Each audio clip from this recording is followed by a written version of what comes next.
I think that's what happened in a lot of these situations where things were stuck. That people just made small kind of shifts, right? Or, let's say, you remember Rosemary, the conflict avoider, right? She was underdoing confrontation.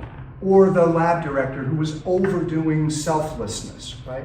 And all we did was try to align what they were doing instead to what they needed in that situation. The lab director needed to get out of this lethargic state that she was in. So she made the small shifts to make that happen. Or remember the cybersecurity director, Joan. 98 projects, right?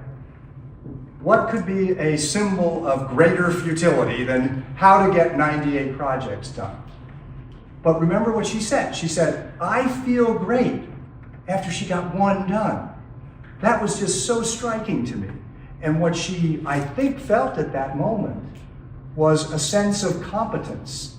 For me, overload is not about the number of projects you have. It's about the sense of control. She had felt out of control. Now she felt like she was more in control. She could confront those other 97 projects. So all these people just decided to make a shift, to step up, to show up in some way. And it not only had an impact on each of them as a person, but it affected the people they worked with. It affected the organization. It had kind of the rippling effect that a small shift could have. So what I would like to suggest is that certainly for yourselves, there may be situations that you might just want to tweak, right? But think about your clients too. Like, how many of them feel powerless? How many of them feel out of control? How many of them feel the weight of the 98, right, on their shoulders?